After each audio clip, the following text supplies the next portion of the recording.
Welcome to another edition of Viper Voices. Can't believe it, week number 12. And for week number 12, we go back in the archives to a significant team, 1995-96. And we're joined by a member of that team, a two-year Viper, Sean Patchell. Sean, how are you? Very well. Thanks for having me. Well, you were the one that reached out, so we appreciate that as well. It just goes to show you that with everything that's going on in the world today, everybody looking for a positive story. And going through your timeline, it's a very impressive story, and you were part of a big team out of the many big ones that the Vipers have. So we really appreciate it, and we'll sort of go through your story if that works. Yeah, it's been a special time. A lot of connections have been made during this pandemic, and I wasn't aware of this wonderful podcast, but it's a great way to reconnect people. We have really just trying to find some of these guys that have kind of gone off the grid from the 95-96 team as we look to plan a reunion to come out there in July. And it's a pretty crazy team. I mean, I didn't get to the organization until 2013-14, but going back and learning about some of the things, I mean, I didn't realize the 95-96 team was the first one that won the national championship, being named the Vipers. The other ones prior were the Lakers. I mean, that in itself is a pretty significant accomplishment. Yeah, it was the first year. It was the Vipers from the historic Lakers team, and then it was also the first one called the RBC Cup from the Centennial Cup. So it was kind of interesting being the first placard on that trophy. Well, you're the first person we've talked to from that team, and I kind of feel bad that we've been through 12 weeks of this and haven't done so. But let's learn a little bit more about you coming out of Orillia, Ontario, and that's pretty much where a lot of your junior career started. Junior A is not always so big in Ontario. I mean, you can dispel that myth if you'd like to. From what we understand, it's sort of Ontario Hockey League, and maybe the GOJHL currently is a big thing, but Junior A wasn't always a big thing. What was it like back in 92, 93 when you first started getting to junior? Yeah, it was. I actually started in 91, 92, if you can believe that, as a 14-year-old playing in a junior C league in Midland, Ontario, which was a bit of an experience. But the Ontario League at the time, there was a couple. There was the Metro Toronto Metro Junior League, and then there was the Ontario Provincial Junior League. And just like the population would suggest, there was you would have a team that had one or two really good lines, and then the talent maybe subsided after that. We had the 93-94 team in Orillia won the whole thing. But yeah, it was a very different time. A lot of kids, you were kind of conditioned to go to the OHL. That was everyone's kind of goal, and mine included. I was a late cut from the Oshawa Generals, which again was a blessing. But there was a big focus on the OHL. There was also, the Ontario Provincial League at the time. When I was playing in Orillia, we would practice, I think, twice a week at 8 at night. And, it wasn't until when I went to the Metro League, it was organized a lot more professionally as far as, trying to push you towards college. And we practiced every day, and it was a little bit of a different, a lot of the kids lived there. But to come out to the BC League and not really know anything about it outside of just I got a phone call to come out, it was mind-blowing to see how professionally everything was run there. And looking through the numbers, it's rather interesting. I mean, again, I'm sure it's relatively accurate, but with Muskoka, I mean, you played 21 games at the most. Was that a typical season? Did you have some injuries? What did the regular season look like? Because when you got to Vernon, all of a sudden it was over 40 games both years that you were there. What's the regular season look like when it comes to that? I can't remember. The regular season would usually be about, in those leagues, I think 45 games, I think, if I remember correctly. So my first year in Vernon, I came 15 or 20 games in. So I started the season in Muskoka, and then came in, I think I played 45 games in Vernon out of a 60-game schedule. So I came sometime in October. So, yeah, I played 20 games, and then packed my bags and headed out west. So it was a different. The amount of games that you played in the regular season was less. The amount of games that you played in the postseason was certainly less. So, yeah, it's an all around, and to this day is still a superior league. To be able to get it out to that league in BC, I think is for Tier 2. I'm not sure if there's a better league in the country. So, well, let's walk through the process. I mean, you mentioned before we hit record, you've got quite the relationship with Jeff Cheeseman, who's also from Ontario. In our conversations, he was obviously a big part of the success that the organization was having, but also a big reason why you were able to make your way out there. Did you know anything about the BC League, or what sort of sales pitch did you get from him to get you out to the North Okanagan? So I didn't know anything about the BC League, and honestly was at the time when he was living with me the summer before he was going out to Vernon and was telling me about it. It seemed, like he was very excited about it. But outside of that, didn't really know too much. And so he went out west. I was doing my thing in Aurelia. We would connect in the summer. And then I was going back to Muskoka. I was, like the captain of the team and established, and had a great year there the year before, a lot of fun, and didn't have any interest or any options to go out to BC. And then 15 games into the season, I got a phone call from Jeff, and he was just telling me that they had an amazing group. And, fortunately, the Metro League had gone to an outlaw league, quote unquote outlaw league, where they had gone to a 2-fight rule and half visors in Ontario. Everyone was full cage at that time for Tier 2. So I didn't need a release to go. So it was a couple phone calls, and then Rob Bremner, who was the coach at the time, called me and said, "Hey, we'd love to have you. I've heard nothing but great things from Cheesy. Well, I got a plane ticket ready if you're ready." And I said, my dad had lived out there as a ski instructor in Jasper and Lake Louise in the 70s, and it had always been something I wanted to do. So took a bit of a leap of faith and had a tough conversation with the coaches in Muskoka, and I think I got in a flight 2 days later, and the rest is this history. Best decision I ever made. And that's a pretty crazy thing to think about. I mean, to jump, not just, had you ever left Ontario at that time? I mean, that's a significant move. The country looks very different on this side, just in terms of geography, but I imagine lifestyle, you're coming from, I imagine the GTA area that has a ton of people to a town that has 30,000 ballpark. I mean, what was the adjustment like for you? And you're doing it at 19. Yeah, the population, where I was living and where I was playing, certainly in a town, Bracebridge, was very small. In the winter, certainly the population shrank. So the population size was not an adjustment. But in Ontario at the time, and I'm sure still to this day, there was always, everyone sort of took a year and seemed to move out west for a year when they were around that age.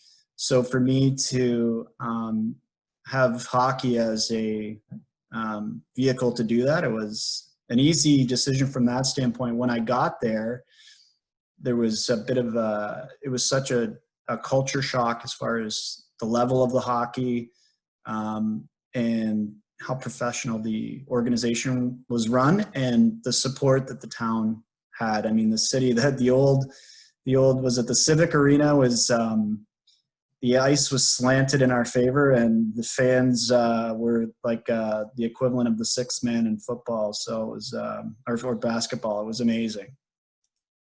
And I was sort of going to lead into that. I mean, I got to call one game at the Civic Arena, and it was pretty special. There were people there, 1,000 people there before warm up even. And I imagine for a lot of that run, it was the same.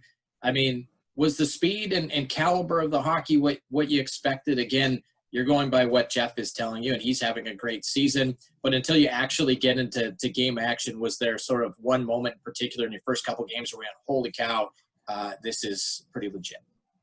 Yeah, there was certainly, I had a bit of confidence coming out there. I had was off to a really good start that year, but you can never sort of really understand what you're getting into until you're into it. He certainly told me it was great hockey, but without the internet and everything to kind of look stuff up, I mean, you were kind of going by what you heard. And I hadn't heard much outside of talking to him. So it was very clear going into coming into that environment and practicing a couple days before our first game. And then my first game was kind of memorable. I think I scored a shorthanded goal and then got kicked out for hitting from behind the next shift. So it was a quick and wild entrance, but it was settled in fairly quick, and was on a line with the guy Dustin Whitecotton and Sean Winia for the majority of the year. And like anything else, I shifted from being a centerman to play wing, which was an adjustment too. So it was just, but the hockey was tremendous. And once everything settled in, we had a great team chemistry, and really everyone just sort of pulled everyone else up to their level. It's interesting when we talk with people who were around the league in general at that time. It's a bit of a rough and tumble league, still lots of talent, but there are stories of line brawls and old school hockey, which you'd sort of, today's day call old school. How did you fit in with that? And were you a little surprised that the talent level matched up with the fact that a lot of these guys are pretty tough too? Yeah. So the one thing that the leagues in Ontario did have more of, or maybe we had talent, but there was certainly a lot of dum-dums when we were playing in Ontario. So there wasn't, it's played since I was 14. There wasn't really too much that was going to surprise me from that standpoint. But what really stood out was the talent on a night in and night out basis. I mean, it didn't matter who you were playing. There was going to be 2 or 3 guys on any team that were going to go on to do something. And just the amount of people that came out of that team and that league with scholarships, it was just unheard of coming out of Ontario at the time. To set the scene a little bit, 94-95, the Vipers-Lakers organization finished third place with a .500 record straight across the board, and lost in I believe the first and a half, the quarterfinals. So it was a pretty short entry. You show up 15 games into the season, and this team finishes first. 43 wins, 13 losses, 4 tie/OTLs, whatever they were doing at the time. So 43 wins out of a 60-game schedule. That's a significant jump. When you were sort of chatting or with the coaching staff or the players, what was the biggest difference in terms of that jump? And how fun was that ride to be a part of? Well, it was crazy to come in when I did. There was it's really kind of a testament to seeing some things. There was a reason that I was brought in 15 games in. There was obviously some team chemistry and maybe some players that were not filling the role that they were brought in for whatever reason, because the team really changed dramatically from even the time that I got there to Christmas. But the ability to move and find talent, and you got goalies that was we had Todd Lauren that was traded for as our goalie that came in mid-season, and then Bo Rydell to bring him in at the towards the mid to late part of the season when we already had a number 1 goalie was a testament to Todd Lauren. And then those 2 guys splitting duty. It was really sort of, when you look back at the way that the team was pieced together over the course of a year, and then to be able to move and shift the way that they were going to play the game, and the team that we turned into in the second half of the season was really it was dominant. When we wanted to kind of turn it on, there was this extra gear that was really fun to be a part of. And we had some guys that really, really, really, the guys like Blaine McCauley, that wasn't the biggest guy, but if you came down and to speak to the toughness of that league, that you were going to, there was a lot of hooking and grabbing and chopping and whacking, and your wrists were sore. And then, big guys, Nathan Barrega and Kevin McElroy, that were the twin towers that we called on defense, that were tough to get around. So Dodging Horse was on the first line. Creighton Lane would fight anyone. Garth Gartner would fight anyone. It was just it was kind of like pick your poison depending on who we were up against. There was guys that could step in. We had a guy named Chad Kamek that came in at the end of the year and was just brought in for one reason. So it was really kind of a unique way to build a team. And usually those teams are built like that, or the teams that are hosting the cup to kind of have a run at it late season. So it was a fun to be a part of it and truly get there the right way and win our way through everything to bring it home at the end of the year was special. And we will talk about that run because again, just sort of looking at it, it's a crazy run. What'd you get used to how long did it take you to get used to the travel? I mean, I'm guessing that the travel in the Ontario League, probably not all that bad. I mean, I don't think the OHL's travel is nearly as bad as some of the ones out here. But now you're going to places like Prince George. You're going to places like Trail. You're going to places like the Island, which from Vernon is at least 6 to 8 hours away, depending on ferries and whatnot. Had you ever been on a ferry, and how did you sort of get used to the travel? I mean, that's a pretty significant jump in KMs. It really added to the way that you had to adjust to, I don't know. You talk about when guys make a leap to another league. It was having guys teach you how to be kind of a professional in that league.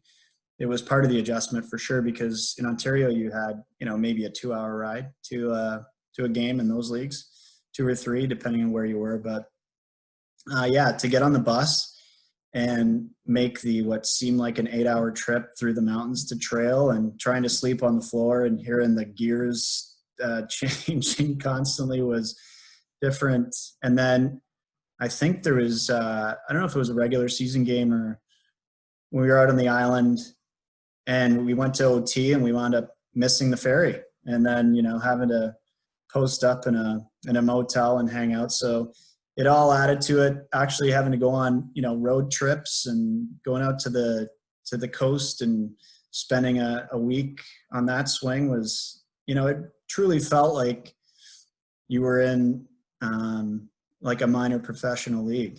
It really did.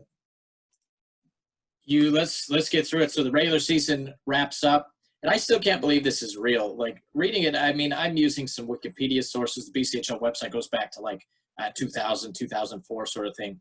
So I'm going back a little bit further. I can't believe this is real, and you can correct me if I'm right. Your first round of the playoffs, you had to play Nanaimo. That is a real thing. Like 4-1 win over Nanaimo. How in the world is a first round matchup feature a team that wins the interior play a team on the island? Yeah, I couldn't tell you. The guy that when you have Jeff Cheeseman on, the guy's like the Rain Man of hockey. He'll be able to tell you all of that. I can't tell you how we got to who we had to play or how, because that was another thing that really wasn't as significant being in Ontario, was truly having 2 divisions. You might have had different teams in different areas, but it wasn't really based on geography. It was just to split stuff up. So I can't remember how they worked stuff back then, but it was a treat. Well, I guess, no question. You would have started at home. You end up winning it at home in 5 games. And you're awarded with a semifinal matchup against the Cowichan Capitals. So back to the island again. This is absolutely perplexing to me. How fun were those road trips, though? Because in the 2 series, you guys go 8-1. 4-1 over Nanaimo. You sweep the Capitals. But you're still getting, as you said, those times away with the guys on the ferries, getting a chance to connect. And, during the playoffs, when you're playing almost every day, every other day, overnight trips like that couldn't be the worst thing for some camaraderie. It is incredible to think of the amount of points that Cheesy put up that year, and to remember that the first 2 rounds we only played 8 games. I mean, when I think back now and the stories grow over time, not remembering each series, I would have felt like we played 7 games each series. But I think there was a game in Cowichan that I think he had 6 goals. So which is incredible in men's league.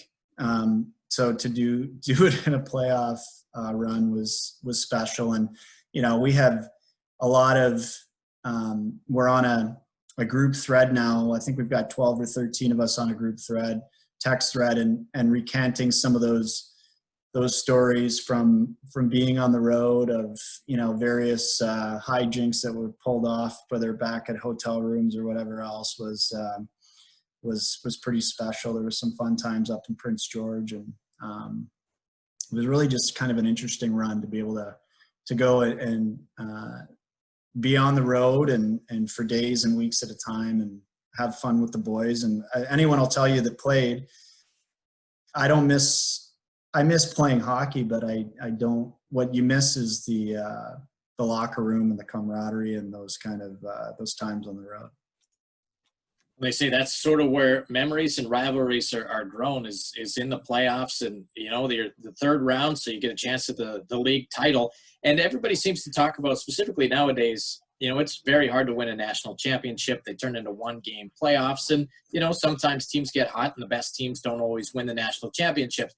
Where you set the bar is the ability to win your league, specifically in the BCHL, and you guys were able to do that against, I think I have this right, that it was the Langley Thunder, 4-1. So again, you guys, you feel like you're playing a ton, but you're not playing any interior teams. You're in the mainland now, and again, you win the championship or the league title. What do you remember about those moments, and how gratifying it must have been as you guys were catching fire to sort of roll through the first 2-3 rounds and come out with a league title? Well, you start to develop a rhythm. And it's the same with anything. Winning is contagious. Everyone loves the feeling of it. And especially, there's a level of confidence that comes with dominating, as long as it doesn't get too confident. And our coaches did a great job of keeping us in check. And, we started to develop some routines, and again, it was a different time. I don't know if it was acceptable now, but we had a shrine in our locker room, and we would do shots after wins and all this different stuff. And this shrine that we kind of would add to with every sort of series win and any other kind of milestone that we would hit, there would be stuff that was added to the shrine, and it was. And, the more that you can grow together as a team, and then, we had great leadership within the locker room. We had some older guys, and everyone really sort of found their role, which I think is crucial on a run like that. So you get to share it with Vernon. I mean, again, I'm under the assumption here that title was won in Vernon, assuming it's 2-2-1 sort of scenario. How gratifying was it? Again, you had your eyes open to what the fan base is like when you got here. How special was it to win that? Again, it's been a few years, though, since the organization had one. That had to be pretty exciting for everybody involved. I think that was, you could feel the enthusiasm being in the city, and I had never experienced anything like that as far as, I don't know how many seats the Civic Arena had, whether it was 4,000 or whatever, but it was packed every night. And to have a full building and to feel that momentum, and the billets, every part of a team is has to be kind of on the same page. And the billets that we had that year were incredible. They really took you. Donna and Derek Hall, that I lived with the 2 years that I were there, I mean, they really took you in and treated you like family, which they all did. And they were all there wearing our jerseys, and everyone from the community was there. And so it was just, the place was rocking, and to win it at home, and then think that was the big accomplishment, that we had brought a championship back to Vernon that hadn't been in a while. So it was just the beginning. Next up is the now defunct and probably thankfully defunct Mowat Cup. You guys end up playing Prince George. You guys come out with a win, I believe, and again, I'm not entirely sure, that only one BCHL team has not come out with a win, and I believe it was the 99 team, if you can believe that, who are now in the Hall of Fame. I'm going to check my numbers on that. So They could be in the Hall of Fame for that. Yeah, exactly. So, it's one of those things. But for you guys, Prince George, again, that's a lot of travel. It's at least 8 hours from Vernon to participate in that. You're coming off a big win where you win your league. How hard was it, if at all, to sort of get refocused to have to play a team that comes from a different league that you feel maybe is inferior and still have to execute?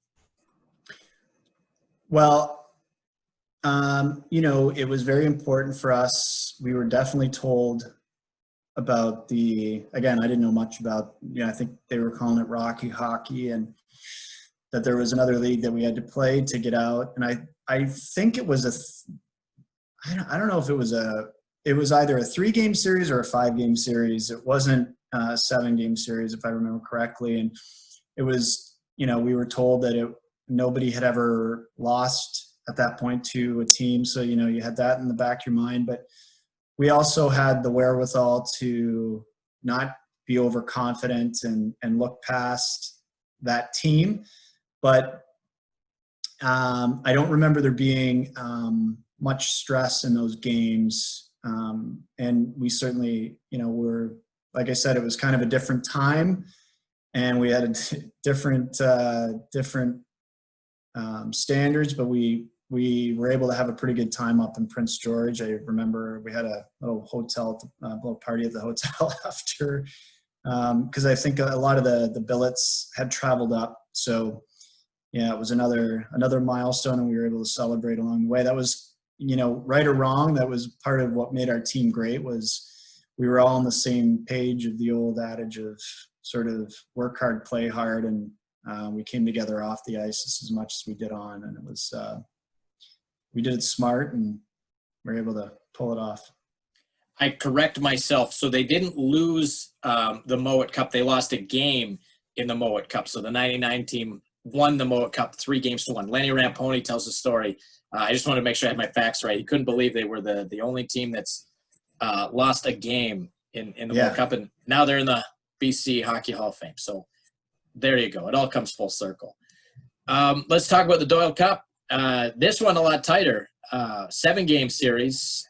St. Albert Saints are the team you're going up against. I mean, this one looks like it's touch and go, because without this one, you don't get to the national championship. And it takes 7 games to get there. Again, a team that you don't know a lot, and the technology back then probably didn't lend itself to being able to do that much scouting or preparing for the opposition rather than self-preparation. What do you remember about that series? And again, now you're going to another province to do it. So you guys have literally traveled all over BC and now up north to northern Alberta. I mean, what do you remember about that series? So I remember that this was the series where we had any sort of sense of panic. And it was another testament to the gear that we had. And, there would have been a lot of confidence coming out of that, the run that we had in BC. And I can't remember if we went down 0-2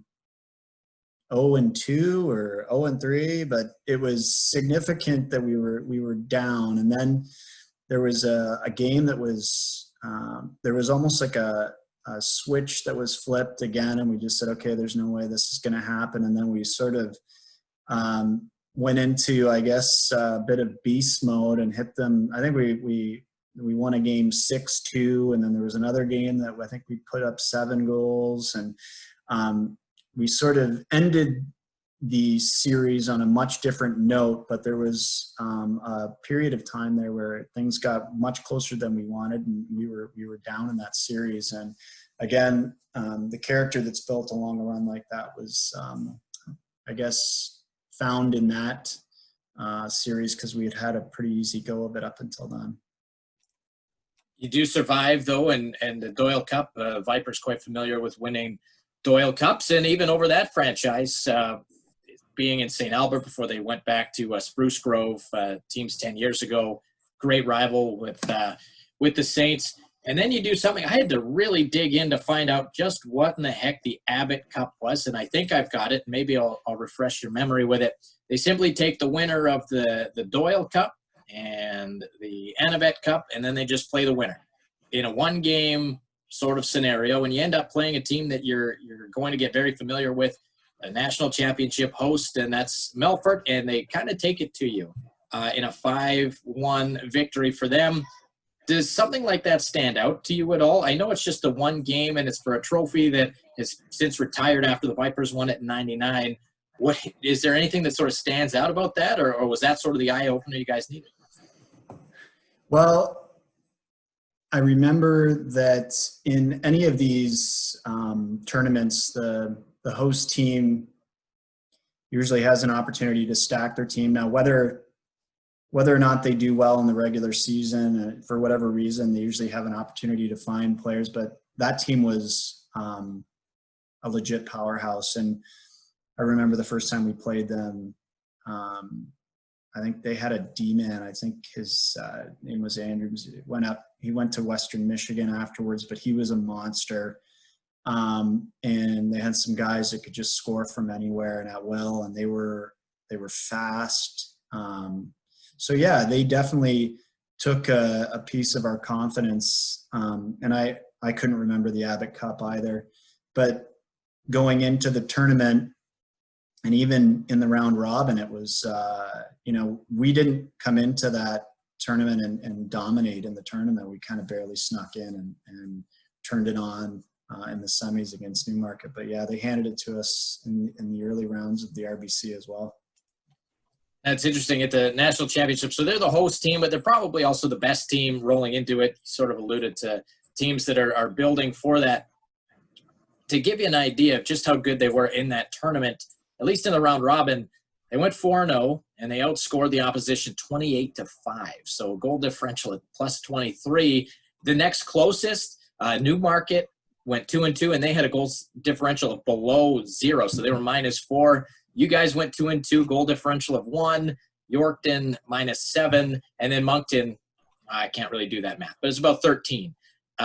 Not good. There was essentially one dominant team, but that goes to show you how important it is to stick with it. During the round robin, what did you learn most about it? Obviously, finishing 500 and having a goal differential of +1, but you ended up beating Yorkton on the last day of the round robin pretty handily, 5-1. Did that sort of help get a little bit more confidence going into probably the most important weekend?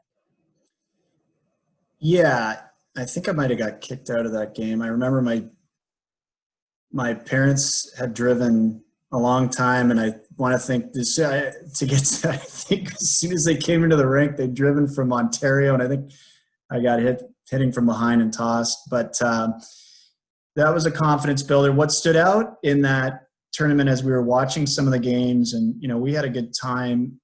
We had a lot of fun because it was a very small town. Melfort, outside of having that rink, there wasn't much to do.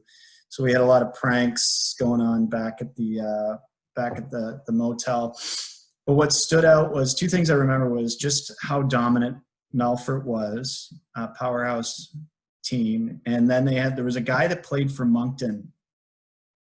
I think he got an award at the end of the tournament. He never came off the ice. He was a D-man for Moncton that literally throughout the entire game, I think he played almost every minute of every game. He would just go take a knee when there was a whistle, and he never came off the ice. So there's some little things like that stick out.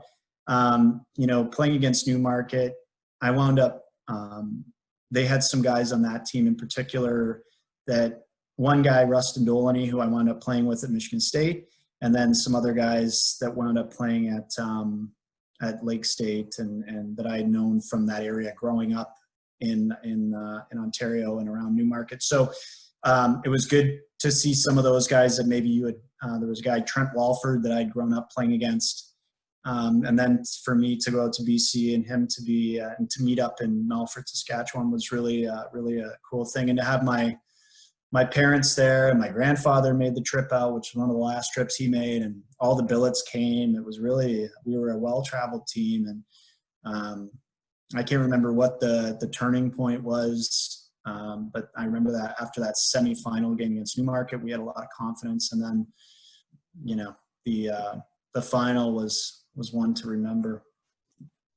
You in the round robin, you're defeated by Newmarket 7-5. You get them in semifinals Saturday, and you're the 2 versus 3 seed, and you find your offense 7-4 win over that. I mean, do you get nervous at all when you're playing in a game where if you win, you're in the national championship, and if you lose, you're done? Does that sink in at all when it comes to the group and the adversity you guys have had to face to get here? Yeah, it was obviously when you're in a one and done situation and you've already lost to that team, there's a little bit of some head games that can come into it. But I think at that point, we as a group looked back at our history of body of work that we had been able to pull together throughout the season, and remember, what we had done to get there, and looking around the room at the talent that we had, and I experienced this in college as well. When you have 2 goalies like we did in Todd Lorne and Bo Rydell, there's in a tournament like that, that's all you need. If they get hot, then you have a shot. So in a tournament format when you're not able to kind of play, I think everyone that plays would like to go to a 7-game series or a 5-game series, so you can really but when you're in a tournament format like that, at the end of the year, we can't play forever. And a goalie is not only the equalizer, but it can be the difference. And it certainly was for us. Our offense woke up and our goalies stood on their heads. So. And that's essentially I imagine that's the storyline in the RBC Cup final. You go up against a team that scores 35 goals in the round robin in the semifinals, only gives up, let's do the math there, 8 goals really in 6 games. And you do something that I'm sure had never happened to them, at least during the regular season and a playoff run. You shut them out in the national championship game. I mean, out of all the games that you played in your hockey career, I'm sure this one probably stands out the most, but that's about as complete an effort as you can get. Yeah, it stood out for at the time. You're going in, the games on national TV, and that everyone that at home's watching, and there's a chance that, and it's really, these guys have been untouchable, and going into the game, there's some natural butterflies, but it was an opportunity to kind of really just say, what do you have to lose, and just go full tilt. And again, Bo Rydell in that game stood on his head. I'm pretty sure that I haven't seen the game in a long time, but I remember I missed 2 breakaways, which is not surprising. I think I ran a couple off the crossbar, so it could have been a little bit of a easier third period. But it wasn't until the last 15, 20 seconds that you really thought that it was going to be over, because those guys were so explosive and so dominant that, and Bo Rydell stood on his head. He was a tall goalie. I mean, he was probably 6'2" or 6'3", if I remember correctly. And just, we got him late in the year from Trail, and he still had his black pads from the Smoke Eaters, and he just stood on his head. So, we had some fantastic efforts, and defensively we shut them down, and I'll never forget sort of the countdown, the last 15 seconds, and it really sinking in, and then the celebration that ensued was fun as well. It wasn't the first time the city had won a national championship, but this is the 3rd one, and the first one in about 5 years since they've done it. I mean, what do you remember about returning to Vernon? I mean, it's got to be a pretty amazing feeling.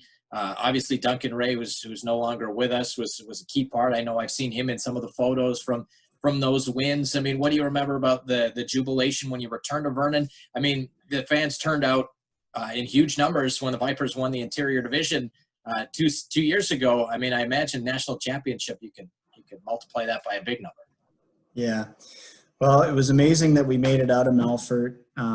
There was a moment that I have to tell, a quick story, where I think it was Brian Finch. We were actually hanging out with the Melfort team after the game, and in their lounge, in their rink, and there was a chant that they had done throughout the tournament of this guy, Jason Duda, scored a lot. And who's going to score a goal tonight? Duda. And we were having some drinks and hanging out and tunes were playing, and he went up and found a microphone, and it was live, and he sang a song, and he said, "Who didn't score a goal tonight? Duda." And the record skipped, and everyone kind of looked, and then we had a laugh about it.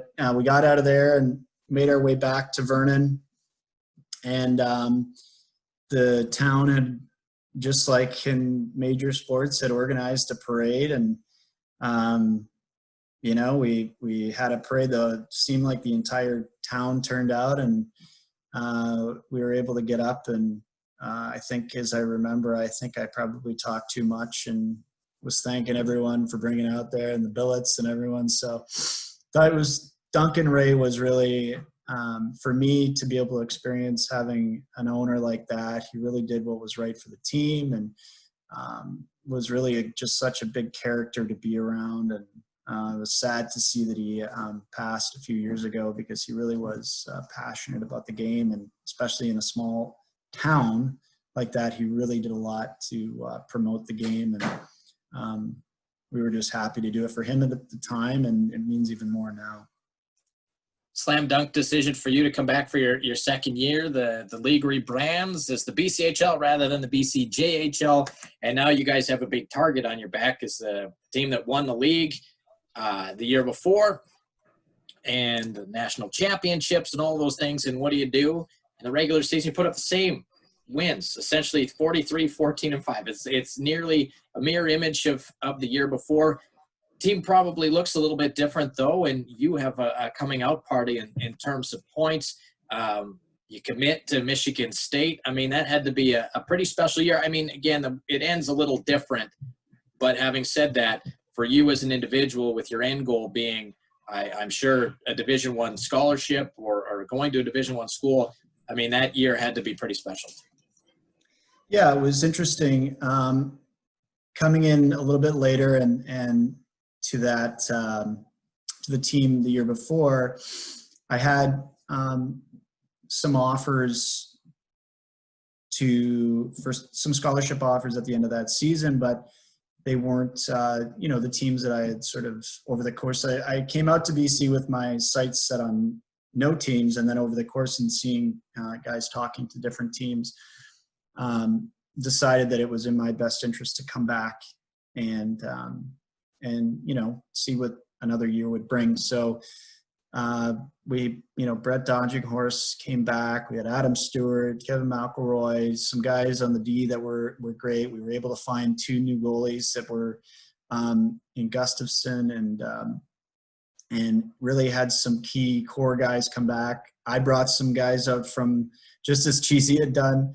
I reached out and brought a couple guys out to start the season from Ontario. And, once you win a national championship, you're going to attract talent anyway. So it wasn't hard to get people into training camp. And, the process of going through the recruiting process was crazy, and it was intense. And, I know a lot of people really probably savor that. I was it wasn't overwhelming, but it was a lot. Every night you came home, and between Dodginghorse, who was living with me that year, and myself, we were on the phone all night, on a landline, sitting in the basement trying to talk to these coaches. So for me, once I was talking to Providence and Lake Superior State, Jeff Cheeseman and Macaulay, and we're at Lake State, and we had a couple guys that were at Providence, and I was really kind of leaning toward, going to where I knew and had some buddies, and following Cheesy to Lake State. And Michigan State came in a little bit late. There was a guy, Mike Ford from Vernon, that was there. There was a couple guys, Sean Horkoff and Brad Hodgins, that were playing there that I had known from playing against the year before. So I actually made the decision to sign a letter of intent before I went on my fly down, and just sort of commit early. So I was fairly early on in the season. I ran into the coach before the game, and I just said, "Hey, if there's something I can sign, I'll I'll do it now. And he was like, oh, I'm not going to watch the game then, because there's a certain amount of games you're allowed to watch. So he went and got the paperwork in order, and I came out, and I think it was maybe on the island somewhere, but I was able to sign early in the season, and that takes a little bit of pressure off. And then the rest of the season was great. I mean, we had tremendous success. Maybe not the same team chemistry. We internalized the team chemistry a little bit. There was some different rules that were placed on it. We had Troy Mick as the head coach. It was his first opportunity as a head coach, who went on to have a great career there. We were coming off of a season where we had a really, really long run. So that was maybe we lost a little bit of our legs at the end of the year, but we also lost to a team that had, I remember I went back to center that year, and Scott Gomez was a centerman that I lined up against every night. So to lose to that team was in the championships of the league that year was a great run to get back to the championship. But, it was overall, it was a great way to finish my junior career and move on to better and greater things, and been able to keep in touch with some of these guys. And, the last 3 weeks being able to be in touch with all of these guys over from that team has been real special. And it's pretty crazy as you look back at it, the phone call you get to come out to Vernon, you spend 2 years in Vernon, you go to Michigan State for 4 seasons, and again, you come out with, I would imagine, a degree, you get the education you're looking for, and as we sit here today, still in Michigan. Now, I know that you had professional stint for a little bit, but sort of walk us through what you've been up to after college, and how great it was to be in Michigan. Obviously it has to be if to this day you're still there. Yeah, it's I credit the phone call from Jeff Cheeseman was great to get me to come out there, and the decision to come to Vernon, and then the decision that I made to go to Michigan State was equally as impactful, because the network that you get from the school and also from the hockey community, the alumni at Michigan State is amazing. The first day that you're on campus, you're skating with Brian Smolinski and Anson Carter and Jason Woolley and all 500 Millers that played there before, and guys that were 2 years out, guys that were 10 years out, guys that were playing in the NHL at the time, and you really got a sense of the community and the alumni connection. And there's a lot of guys that I'm really close with. Brian Smolinski I see on a regular basis. I never played a game with Brian Smolinski, so it's a testament to the alumni connection in the Michigan State family. And it's my first job was given to me by a Michigan State alumni hockey player, Tom Nowlin, who was a goalie there, and to this day we all keep in touch and stay very close. It's a very close-knit community, and a lot of us, I don't know what the percentage is, but the majority of the Canadian guys that came down, and at the time in the 90s, it was usually 50-50 Americans and Canadians on that team, enough that we would have a Can-Am game at the beginning of every year. And the majority of us stayed. A lot of BC guys that came out and played stayed. So we all keep in touch, and we had I had a amazing career at Michigan State from a wins perspective. The 4 years I was there was my class had the highest winning percentage in a 4-year span, and went to 2 Final Fours there, and never was able to win the national championship there, but got a taste and came really close. So couldn't have been happier with the way that my hockey career turned out. And then did a stint in the East Coast, got injured, and played 40 games there. But there's some good stories that came out of that year. But it was an easy decision for me to quit playing hockey at a business degree from Michigan State, and which is the reason that a lot of people go to college to play hockey, and I was able to take advantage of that. And it's treated me well being in the Detroit area, and it's only from where I grew up in Ontario, it's only about 5 hours for me to get home. Once the border opens back up, I'll be able to go home and see my family. let's, I mean, you sort of reached out, and I'll give you full credit for this random Facebook message, Yeah. sort of reaching out, and couldn't be happier to set this up. But I mean, I would imagine it speaks to the passion of trying to get that reunion together, the 25 years. I mean, it's hard to believe that it's been that, but what does it mean? I mean, out of your entire career, I mean, it was 2 years, but needless to say, those 2 seasons, the one with the national championship specifically, clearly means a ton to you. What does it mean to you to be an alumni, and how special is it that you guys can try to get together and celebrate a pretty significant accomplishment?